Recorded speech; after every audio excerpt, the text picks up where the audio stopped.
hats in the air and anchors away.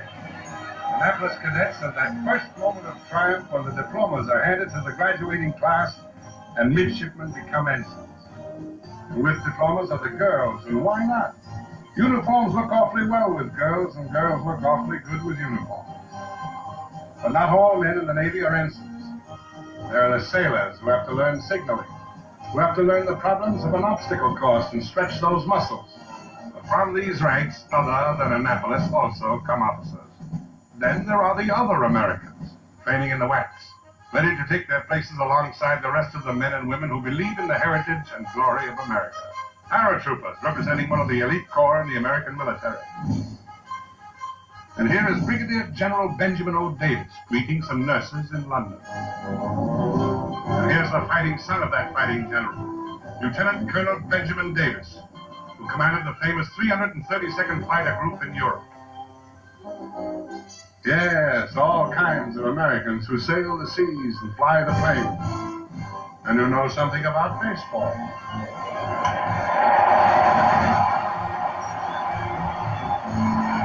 Men like Jackie Robinson of the Dodgers. And remember the wonderful stride of Jesse Owens, arms and legs going like pistons and a heart pounding for his country? And the brown bomber, the incredible Joe Louis. And that rifleman of the ring, Sugar Ray Robinson, the champ of champions. Other Americans, too, such as Levi Jackson, captain of the Yale football team in 1949. And here is the glorious-voiced Marian Anderson, a great artist and a wonderful woman, the American Empress of Song. The vivacious and beautiful Lena Horne, who does wonderful things with the jump beats and the off-beat.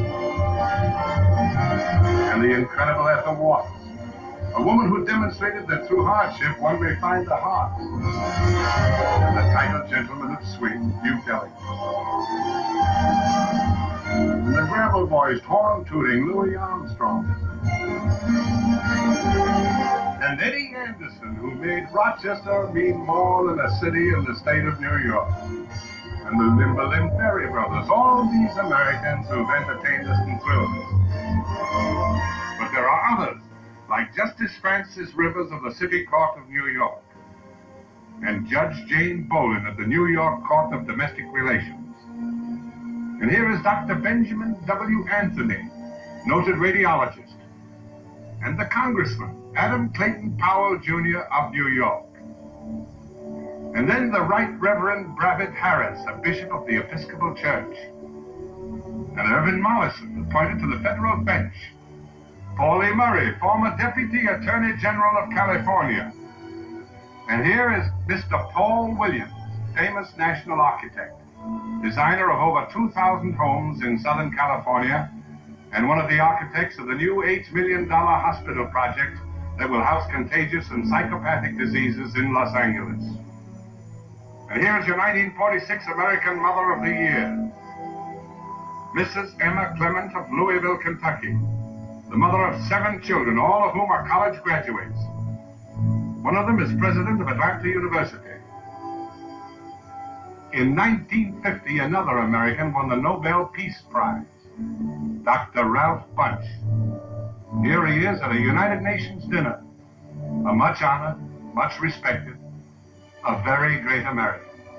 In equal rights and self-determination of people, in respect for human rights and fundamental freedoms for all people, without distinction as to race, sex, language, or religion. In human brotherhood, these are the indispensable fundamentals for a just and peaceful world. And here is the late George Washington Carver, distinguished scientist whose outstanding research turned the peanut into a $60 million industry.